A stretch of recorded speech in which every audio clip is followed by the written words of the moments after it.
সম্প্রতি কিছু electronic print media এবং সামাজিক যোগাযোগ মাধ্যমে বাংলাদেশ আই হসপিটাল অ্যান্ড ইনস্টিটিউটের রোগীর ভুল চক্ষু অস্ত্রোপচার ঘটেছে বলে রোগীর স্বজনদের দ্বারা দাবি করা হয়েছে। এই প্রতিবেদনের যে রোগীর সাথে সংশ্লিষ্ট ভাষ্য সম্পূর্ণ ভিত্তিহীন ও প্রকৃত ঘটনাকে সম্পূর্ণভাবে বিকৃতভাবে উপস্থাপন করা হয়েছে। এর ঘটনা সত্য নয়। এমত অবস্থায় গতকাল সকালে যখন আমরা এরকম রিপোর্ট পেলাম, এরকম সংবাদ শুনলাম টিভিতে এবং নিউজে, তখন সঙ্গে সঙ্গে বাংলাদেশ আই হাসপাতালের সম্মানিত চেয়ারম্যান একটি কার্যনির্বাহী যে এক্সিকিউটিভ বোর্ড অফ ডাইরেক্টর আমাদের আছেন, সেই বোর্ড অফ ডাইরেক্টর একটা জরুরি মিটিং তলব করেন গতকাল। মিটিংয়ে সিদ্ধান্ত হয় যত দ্রুত সম্ভব একটি 5 সদস্যের তদন্ত কমিটি গঠন করা হোক এবং ঘটনাটা জানার জন্য তাকে আদেশ করেন। এবং বেলা 1টার মধ্যে 5 সদস্যের একটি কমিটি গঠিত হয়ে যায়। এবং এই নতুন তদন্ত কমিটি যেটা করা হয় তার প্রধান ছিলেন আমাদের এই হাসপাতালের ডাইরেক্টর প্রফেসর জালাল আহমেদ, এবং সদস্য সচিব এখানে ছিলেন ডক্টর মেহবুল কাদির। এছাড়া আরও 3 জন সদস্য ছিলেন। তারা ঘটনার গুরুত্বের কারণে গতকালকেই বেলা 3টার সময় একটি মিটিং আহ্বান করেন। সেই মিটিংয়ে আমাদের যিনি কনসালটেন্ট তার সাক্ষাৎকার গ্রহণ করা হয়, ওটিতে যারা ছিলেন তাদের সাক্ষাৎকার গ্রহণ করা হয়, এবং এটাও সিদ্ধান্ত হয় যে সম্মানিত যে শিশু রোগী এবং তার গার্জিয়ানদের সঙ্গে আমরা আলাপ করব, এই তরফ আলাপ করবেন। এবং এই মর্মে একটি চিঠি, অফিসিয়ালি একটা চিঠি ইস্যু করা হয় এবং রোগীকে পাঠানো হয়। রোগীকে পাঠানো হওয়ার পরে তাকে বলা হয় যে আমরা আজকে রাত্রে 9:30 বা 9টায় আপনাদেরকে দাওয়াত দিচ্ছি, আপনারা আসেন, কী ঘটনা ঘটেছিল আপনাদের শুনবো, এবং এই ব্যাপারে আমরা সময় টিভি থেকে আসছেন। সময় টিভি কে আসছেন? জি, সময় টিভি থেকে আসছেন। সময় টিভি থেকে কে আসছেন ভাই? আপনি আসছেন, অনেক ধন্যবাদ। আমরা খুব খুশি হয়েছি যে আপনারা এসছেন। তো যেটা বলছিলাম যে যখন এরকম একটা ইম্পর্ট্যান্ট ঘটনা ঘটলো তখন আমাদের তদন্ত কমিটি বিকালে মিটিংয়ে বসলেন। মিটিংয়ে বসে আমাদের এখানে কনসালট্যান্ট ডক্টর শাহজারা বেগমের সাক্ষাৎকার নিলেন, আমাদের স্টাফ যারা ছিল ওটিতে তাদের সাক্ষাৎকার নেওয়া হলো, বাকি থাকলো রোগীর সাক্ষাৎকার নিতে। এখন রোগীর বাবা মাকে আমরা ওখান থেকে চিঠি লেখা হয়েছে, তারা উত্তর দিয়েছেন যে আমরা আজকে যেতে পারবো না, অন্য এক সময় চেষ্টা করবো, এইভাবে লেখা হয়েছে। কিন্তু আমরা টেলিফোনও করা হয়েছে, টেলিফোনে উনি বলেছেন আসতে পারবেন না। যে কারণে আমরা পেশেন্টের যে বক্তব্য, ওনার যে অফিসিয়ালি ওনার কী বক্তব্য, কী অভিযোগ, সেই অভিযোগটা আসলে তদন্ত কমিটি শুনতে পারেন নাই। শুনতে পারলে আরও ভালো হতো, আমাদের বিবৃতিতে ভালো হতো, কিন্তু যে কারণে গতকালকে আমরা আসলে বিবৃতি দিতে পারি নাই। তো রোগীর কাছ থেকে এক পক্ষ শুনে তো হবে না, 2 পক্ষ শুনতে হবে, তো দিতে পারি নাই। পরবর্তী পর্যায়ে কালকে আমরা এই বিবৃতি উত্থান করে রাখি। আজকে সকালে যখন দেখলাম যে গতকালকে রাত্রে আমাদের সংশ্লিষ্ট কনসালট্যান্ট ডক্টর শাহজারা বেগমকে গতকালকে রাত 1টার সময় গ্রেপ্তার করা হয়েছে, তখন আমাদের কিন্তু খুব মন খারাপ হয়ে যায় যে একটা সামান্য ঘটনা, একটা ফরেন বডি রিমুভালের একটা ঘটনা নিয়ে, এই ঘটনা কী কেস হলো, কেন কেস করা, কেন তাকে গ্রেপ্তার করা হলো। তো পরবর্তী আমরা থানায় খোঁজখবর করে শুনতে পাই যে তার নামে একটা ধারালো অস্ত্র দিয়ে রোগীর অস্ত্রোপচার করা হয়েছে বলে একটা অভিযোগ করা হয়েছে, সেই অভিযোগে তাকে গ্রেপ্তার করা হয়েছে। তো যাই হোক, আমরা রোগীর সাক্ষ্য গ্রহণ করার জন্য তদন্ত কমিটি প্রাথমিক করতে হলে কী হলো, প্রাথমিক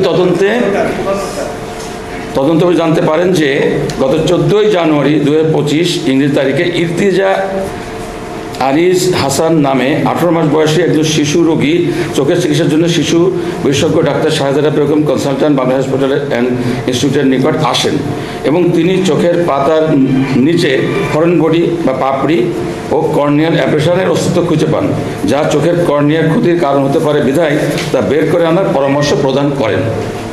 এবং উনি তার প্রেসক্রিপশন লিখেছেন যে চোখের পাতায় ফরেন বডি আছে, advice removal foreign body under general anaesthesia, এই কথাটা উনি লিখেছেন ডাক্তার সাহেব।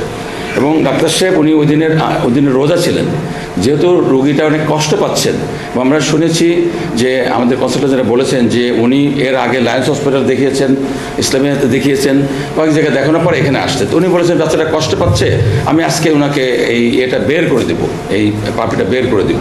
তখন উনি বলে তাহলে আজকে রাত্রেই বের করে দেবো। তখন গত পরশুদিন রাত্রেই তাকে ওটিতে নিয়ে যাওয়া হয়। উক্ত চিকিৎসাটি কোনো অস্ত্রোপচার ছিল না। আমি বারবারই বলছি যে আসলে কোনো অস্ত্রোপচার ছিল না, ছোট শিশু, তাই আউটডোরে এর চিকিৎসা সম্ভব নয় বিধায় অপারেশন থিয়েটারে নিয়ে এক্সামিনেশন অ্যান্ড অ্যানেস্থেশিয়া, আসলে মানে অ্যানেস্থেশিয়া দিয়ে এক্সামিনেশন করার সময় তাকে একটা কাজটা করা হয়েছে, দিয়ে সম্পূর্ণ চিকিৎসা করার জন্য নেওয়া হয়। তিনি ডাক্তার সাহেব 2 চোখ পরীক্ষা করে প্রথমে ডান চোখ থেকে পাপড়ি সরিয়ে নেন। এখানে একটা কথা বলা দরকার যে যখন উনি পরীক্ষা করেন তখন তো বাচ্চা তার জ্ঞানে ছিল, ভালো করে পরীক্ষা করতে পারেন নাই, উনি শুধু বাম চোখ দেখেছেন। হ্যাঁ, আমি বসে বাম চোখ পরীক্ষা করে বলেছেন বাম চোখে পাপড়িটা আছে, কিন্তু যখন উনি অজ্ঞান করে পরীক্ষা করেছেন তখন উনি দেখতে পান ওনার 2 চোখেই, মানে ওনার ডান চোখেও আছে।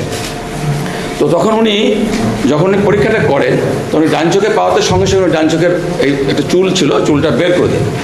বের করে দেওয়ার পরে উনি ব্যান্ডেজ করে দেন। ব্যান্ডেজ করে দেওয়ার পরে উনি তখন মনে করছেন এই চোখে বোধ আমি আগে দেখেছি, ওইটা উনি তখন বলতে পারেন না যে আমি ডান চোখ না বাম চোখ করেছি। উনি করে দিয়ে ছেড়ে দিয়েছেন। পরে বাবা মা বলছে আপনি তো ম্যাডাম বললেন বাম চোখ, নিউটন চলে আসো, একটু বসতে চলে আসো। তো আমাদের অপথলজি সোসাইটি অফ বাংলাদেশের মহান মেম্বার সেক্রেটারি বা মহাসচিব আর কি, তো উনি আমাদের মধ্যে আসছেন, thank you very much for coming. তো আমি যেটা আসছিলাম যে উনি যখন দেখলেন যে অজ্ঞান করে ওই চোখে আছে, উনি বের করে দেন।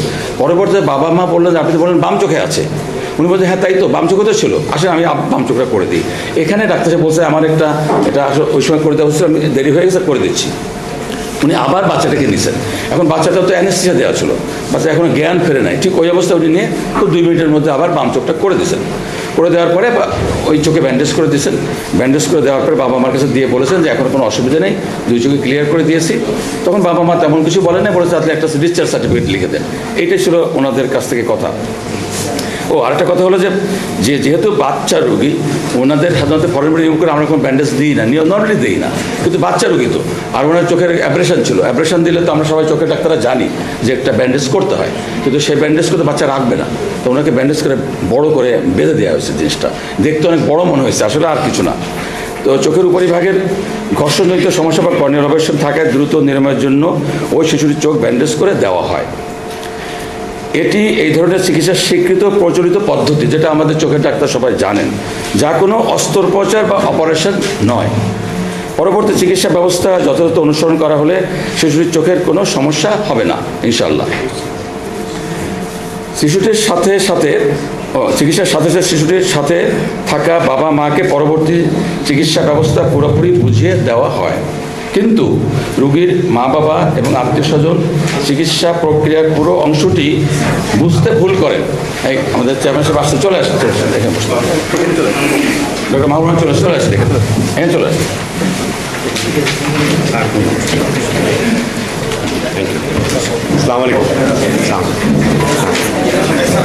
আমাদের ভাই বোনেরা, আমাদের বাংলাদেশ হাসপাতালের সম্মানিত চেয়ারম্যান ডক্টর মাহবুব রহমান চৌধুরী আমাদের মাঝে যোগ দিয়েছেন। তো আমরা আমাদের প্রেস বিজ্ঞপ্তিটি আমাদের সাংবাদিক ভাই বোনদের জন্য পড়ছিলাম আর কি, মাঝপথে আসি, অনুমতি দিলে আমরা শেষ করতে পারি। তো আমরা যেটা যখন বলেছি যে উনি বাবা মাকে বললেন পুরো অংশটি, কিন্তু রোগীর বাবা মা আত্মীয় চিকিৎসা প্রয়োগ অবশ্যই বুঝতে ভুল করেন। এখানে আমি বলবো কথাটা ভুল না, আমি বলবো কমিউনিকেশন গ্যাপ। মানে এখানে ভুলটা শুধু আমাদের না, বাবা মা আমাদেরও বলতে হবে, এই জন্যে যে আমরা হয়তো বোঝাতে পারি না, তার প্রকৃত অবস্থাটা বোঝাতে পারি নাই বলে আমি বলবো ভুলটা এখানে বাবা মার শুধু না, আমাদেরও কমিউনিকেশন গ্যাপ হয়েছে এখানে, ডেফিনেটলি কমিউনিকেশন গ্যাপ হয়েছে এখানে।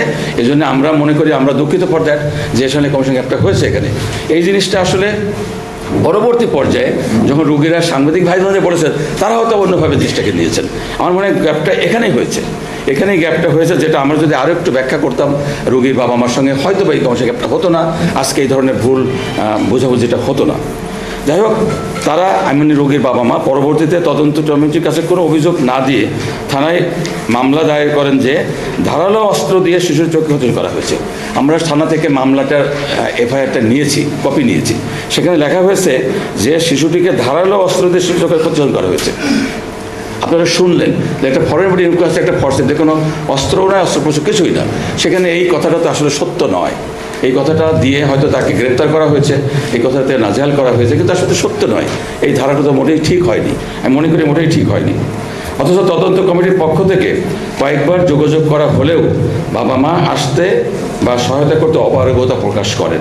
তারা যদি কালকে আসতেন তাহলে আজকে এই পর্যন্ত হয়তো আসতো না, নিশ্চয় হতো না।